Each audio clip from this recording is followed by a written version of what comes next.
estava te dizendo, Reinaldo, até uma sugestão minha, num dos teus programas, você poderia convidar ou o diretor técnico do DIEESE ou o próprio presidente da CUT para ir mostrar, porque o Ministério Público fica tentando fazer, sabe, pirotecnia com a sociedade brasileira, dizendo que arrecadou 4 bilhões para a Petrobras.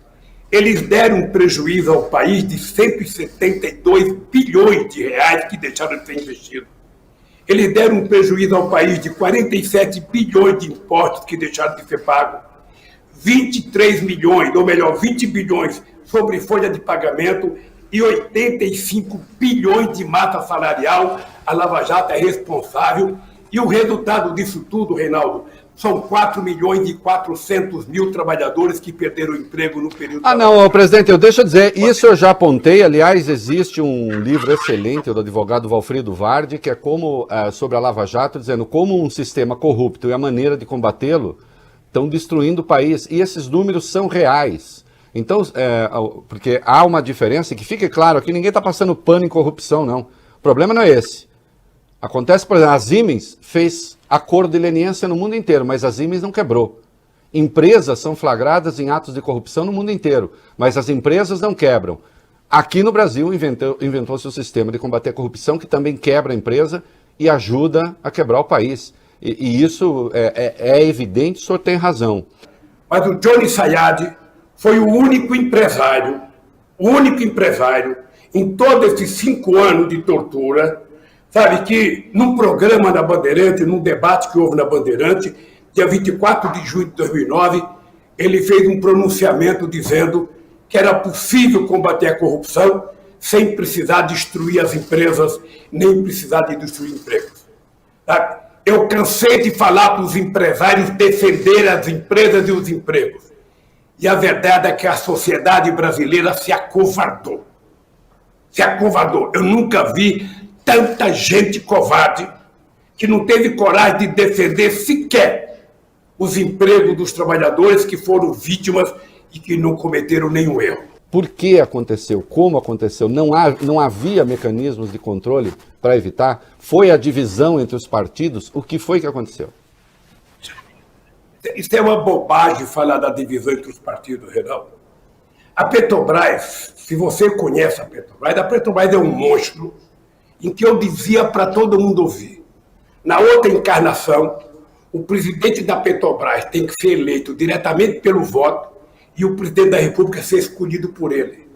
Porque a capacidade de investimento da Petrobras, a capacidade de pesquisa da Petrobras é maior do que a do governo. A Petrobras era uma empresa, Reinaldo, que no final de 2010 a Petrobras estava investindo 40 bilhões de reais de investimento por ano. Não era pouca coisa.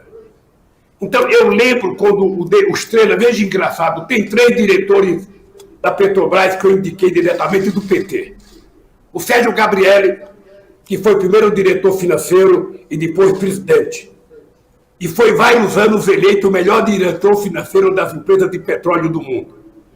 O Zé Eduardo Dutra, que era geólogo e foi senador pelo PT e foi o primeiro presidente da Petrobras. E o Estrela, que foi o famoso furador de poço que achou o pré-sal. Esse Estrela era do PT, ele recebia um salário e ele pagava o PT todo mês. Ele contribuía com o PT. Esses 3 que são do PT nunca foram acusados de nada. E se teve acusações, caiu por terra.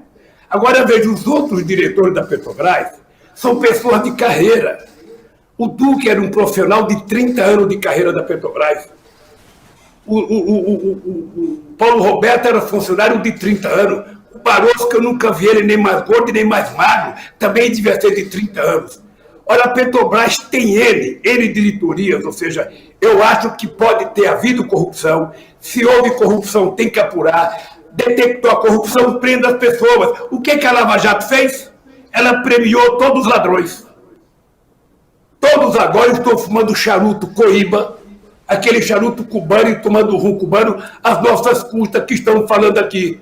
Ele entregou 100 bilhões, mas com quanto ele ficou? O Palocci ficou com quanto? Aliás, que é a pergunta que eu sempre fiz. Quem devolve 100 milhões de dólares tinha roubado quanto? oficializou o roubo. Porque o objetivo da Lava Jato era menos combater a corrupção e era um objetivo político. A Lava Jato imaginava destruir os partidos, imaginava desmoralizar o Congresso, imaginava desmoralizar a Suprema Corte, e eles tinham um projeto político. O Moro foi tratado como se fosse Deus.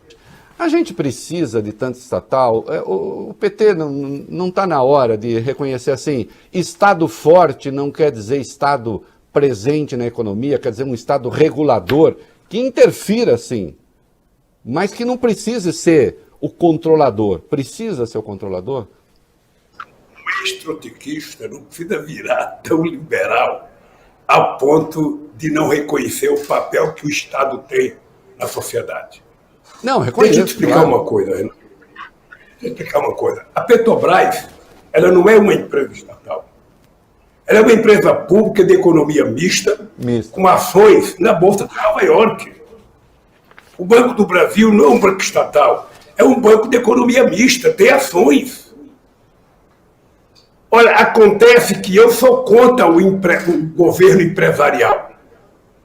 Veja, eu vou repetir, para todo mundo não ter dúvida. Eu sou contra o governo empresarial. Mas eu sou favorável a um governo que seja indutor do processo de desenvolvimento. Então cabe privatização no seu modelo? Não, hein? Depende de alguns setores, alguns setores estratégicos não serão privatizados. Tá.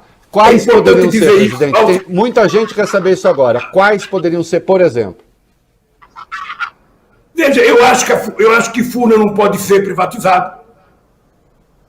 Ela pode ser uma empresa da economia mista. A Eletrobras pode ter uma empresa de economia mista. A Caixa Econômica pode ter uma empresa de economia mista. Olha, por que você não pode colocar ações e esses bancos serem de economia mista, o Estado ter instrumento de fazer investimento? Então, se o Estado for democrático, e você está lembrado que no meu tempo o Estado era tão democrático que eu criei um Conselho de Desenvolvimento Econômico e Social, que estavam lá os banqueiros do Itaú, mas os trabalhadores do Itaú. Estava lá o empresário da Vale do Rio Doce, mas estava lá o sindicato. Ou seja, um conselho para pensar a política de investimento, porque o presidente não é dono da verdade. E nem tão pouco você foi eleito para ser dono do Brasil. Ou seja, eu queria um conselho para ele me ajudar a elaborar políticas públicas. É por isso, Reinaldo, que eu fiz 74 conferências nacionais para discutir políticas públicas. Então, eu não quero empresa estatal inchada, sabe? Eu quero uma empresa de economia em que o Estado esteja presente e que o Estado possa decidir, através do Conselho, aonde vai se fazer investimento. Reinaldo, faz um favor para mim, tenta provocar um debate entre eu e o tal do mercado. Eu quero saber quem é esse tal do mercado que dá tanto palpite. Esse mercado está preocupado com as pessoas que estão dormindo na rua de São Paulo? Esse mercado está preocupado com as pessoas que estão tentando ficar isoladas e morar num quarto de 35 metros? Esse mercado está preocupado com 14 milhões e 200 mil desempregados? Aí eu quero saber para que serve esse mercado. Esse mercado quer viver de dividendo, quer viver de juros do governo? Não. Esse mercado tem que dizer o que ele está fazendo de investimento no setor produtivo. A pergunta que eu te faço é o seguinte: qual é a confiança que o presidente Bolsonaro passa ao povo brasileiro? Qual é a confiança que o Guedes passa ao povo brasileiro? Essa gente não fala em povo, essa gente não fala em emprego, essa gente não fala em política social, essa gente, o Guedes só fala em vender bens públicos. É como se você casasse, Reinaldo, e você casasse com a mulher que já foi casada e chegasse na casa dela e você falasse: amor, olha, eu estou desempregado, nós temos que vender tua geladeira, teu fogão, tua cama, para poder a gente morar um tempo. Não, vagabundo, vai trabalhar. O Guedes tem que dizer o seguinte: o que o Estado brasileiro vai fazer para fazer investimento? Aqui no Brasil, o sistema financeiro, Sabe? Ele fica tanto preocupado com a dívida pública, a imprensa dá notícia na primeira página, e o povo que lê fala, puxa, como está devendo muito, o Brasil está devendo muito. É o Estado que deve. Eu vou te mostrar uma coisa. Você sabe qual foi a dívida dos americanos no último trimestre de 2020? A dívida pública, que no Brasil era 89%, nos Estados Unidos era 129%. Na França, 116%, na Alemanha, 70%, no Reino Unido, 100%, na Itália, 154%, no Japão, 224% e no Brasil, 89%. Nenhum desses países que eu citei é mais pobre do que o Brasil, nenhum desses países que eu citei o povo vive mais mal que o Brasil e tem mais desemprego que o Brasil. Então, significa que é preciso que essa gente tenha criatividade. Quando as pessoas perguntam, Lula, qual foi o milagre do teu governo? Eu digo, foi colocar o pobre dentro do orçamento. Quando o pobre entrar no orçamento, quando ele começar a fazer um puxadinho na sua casa, quando ele puder comprar uma bistequinha, um filé ou uma picanha para comer num churrasco, quando ele puder comprar uma cervejinha gelada, sabe, tudo vai começar a melhorar, porque o sistema financeiro e os empresários têm que entender que a coisa melhor que nós oferecemos para eles foi o mercado. O povo podendo comprar.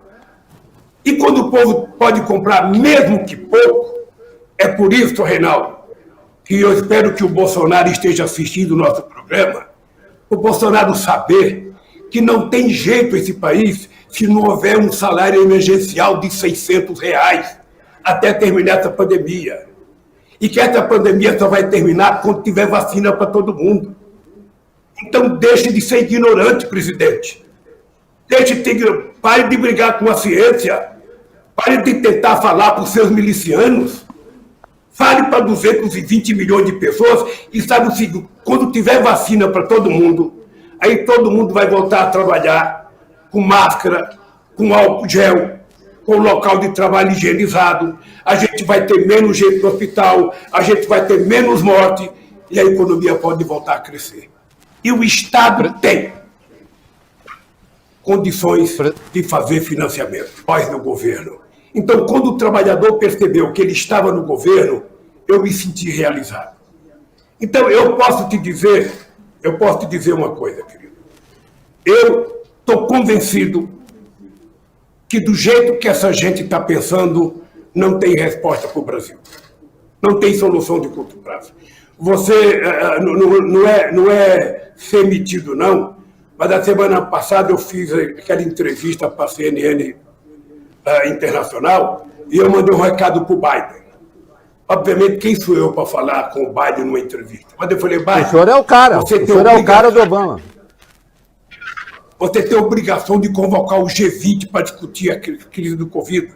Aí deu uma entrevista para o Le Monde e falei a mesma coisa para o Macron. Você tem a obrigação de convocar o G20. Deu uma entrevista para o Spiegel, na Alemanha. Falei para a Angela Merkel, Angela, você tem a obrigação. E depois eu dei uma entrevista para a China e falei para o Jinping. Você tem a obrigação de convocar o G20 e discutir essa crise. Essa crise... Eu não sei se você está entendendo, Reinaldo, essa crise é o seguinte, tem uma guerra da natureza contra a humanidade.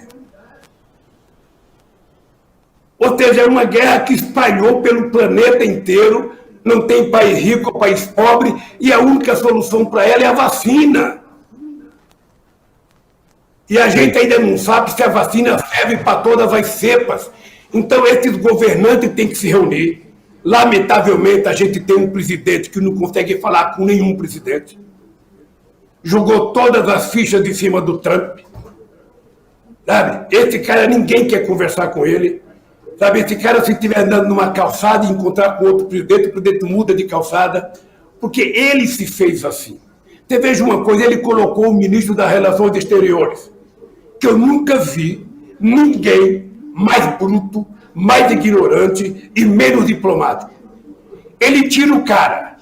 Quem que ele colocou? Ele colocou um cara que nunca foi embaixador. Ele colocou uma pessoa que pode ser um ser humano fantástico, um ser humano bondoso, mas o motivo que ele foi colocado é por ele ser íntimo da família do Bolsonaro. Esse cara não tem cacife para ser ministro das Relações Exteriores de um país do tamanho do Brasil.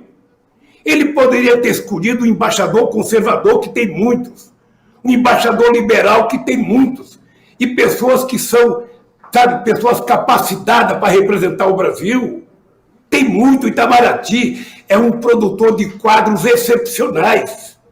Entretanto, ele escolheu uma pessoa que nunca foi embaixador em nenhum país do mundo e não fazia outra coisa a não ser trabalhar no cerimonial do presidente. Eu só queria te pedir licença para começar respondendo, prestando, ou melhor, expressando uma coisa que eu e você deveríamos ter feito no começo, que é expressar a nossa solidariedade aos quase 129 milhões de casos no mundo, com 2.800.000 mortos do coronavírus.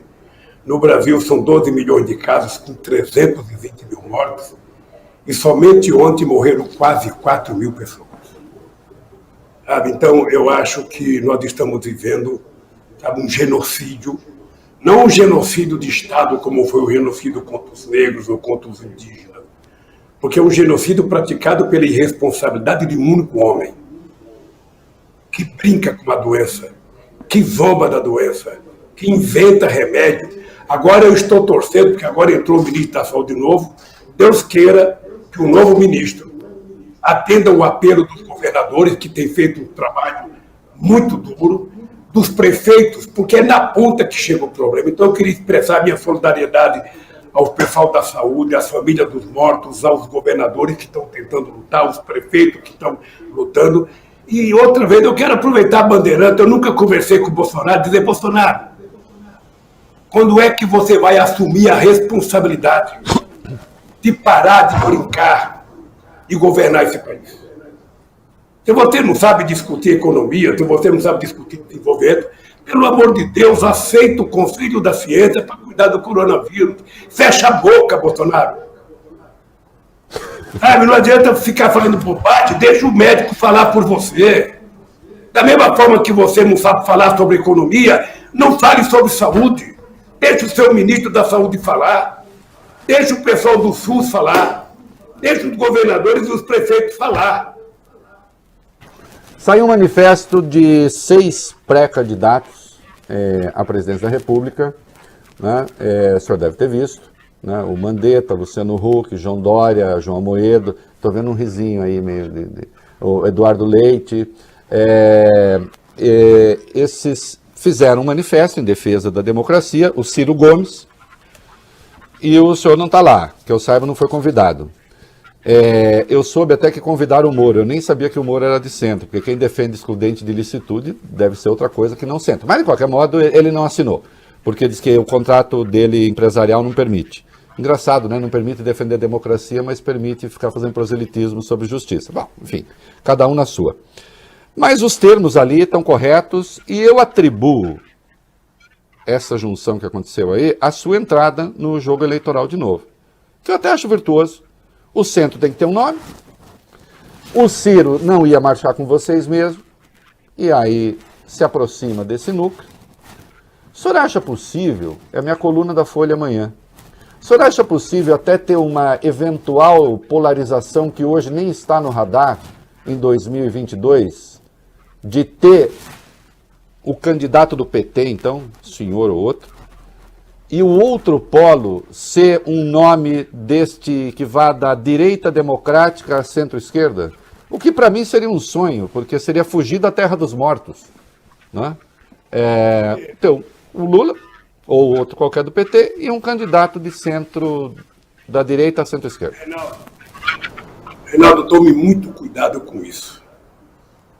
Toda vez que você fica tentando pescar em terra seca, não tem peixe. Você pode pescar qualquer coisa. Veja, um país desse tamanho, com essa cultura, você não inventa candidato. Se você inventar, o resultado é nefasto. Sabe? Não, mas alguns aí têm postulações legítimas, presidente. O Dória é governador, o Ciro foi governador. Veja uma coisa, esse manifesto, primeiro que eu sou favorável e aprovo qualquer manifesto, sabe, que defenda a democracia. Agora, essa gente, todos eles tiveram a chance em 2018, de deixar a democracia garantida, votando no Haddad. Essa gente preferiu Já cobrei votar, isso de todos eles, para deixar claro, tá? preferiu votar no Bolsonaro. Ou seja, você faz um manifesto e você sequer, sabe, reconhece O Ciro que você não, né? cometeu. Só para lembrar, o Ciro não. O Ciro não. O Ciro só foi para Paris, não votou. Então eu acho normal que cada um procure o seu rearranjo político. O Brasil é muito grande. Você está lembrado, Reinaldo, quando eu fui candidato em 89, vou lhe contar uma história. Doutor Ulisses Guimarães, candidato. Maluf, candidato. Brizola, candidato. Aureliano Chaves, candidato. Mário Covas, candidato. Afif, candidato. Enéas, candidato. Collor, candidato. E eu, candidato.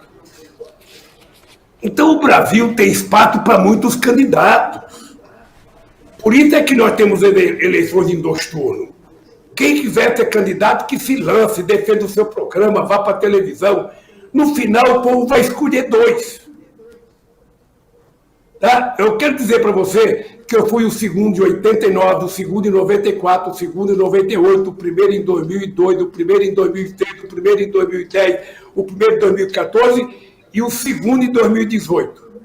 Não fomos o primeiro porque você sabe por quê. Então o problema é que o PT, o Reinaldo, é um partido grande. E o PT trabalha com aliança. Eu tenho certeza que a gente vai construir aliança com o setor de esquerda. E tenho certeza que, se for preciso chegar no centro para a gente ganhar as eleições, a gente vai procurar. Eu fui presidente da República. Eu convivi com toda essa gente. Mas, Reinaldo, você lembra de uma coisa? Quando eu fui candidato em 2010... O senhor está dizendo que o senhor pode ser o candidato do centro também. Reinaldo, deixa eu lhe falar uma coisa. Em 2010 eu fui candidato, eu não tive um governador que falasse mal do governo. Até o Zé Serra, aqui em São Paulo, que era o principal adversário do PT, a primeira aparição dele na televisão foi com uma foto minha dizendo que era meu amigo. Então, veja, se tem uma coisa que eu sei construir é relações humanas. Eu não acredito na política sem tocar na mão das pessoas, sem abraçar as pessoas, sem passar a mão na cabeça das pessoas. Eu fazia isso com Bush, com o Rugental, com o Putin, com todo mundo. Às vezes o Celso Amorim ficava puto comigo, dizia que era muita intimidade. Mas eu não sei conversar se não for assim. Então, muito bem, presidente, nós temos que terminar, que eu queria botar uma musiquinha no fim para encerrar. Eu parei de ouvir o presidente. Para falar esse negócio do manifesto do pessoal, sim, é que eu quero dar os parabéns, que a gente está procurando outro caminho pela democracia. Não, tá...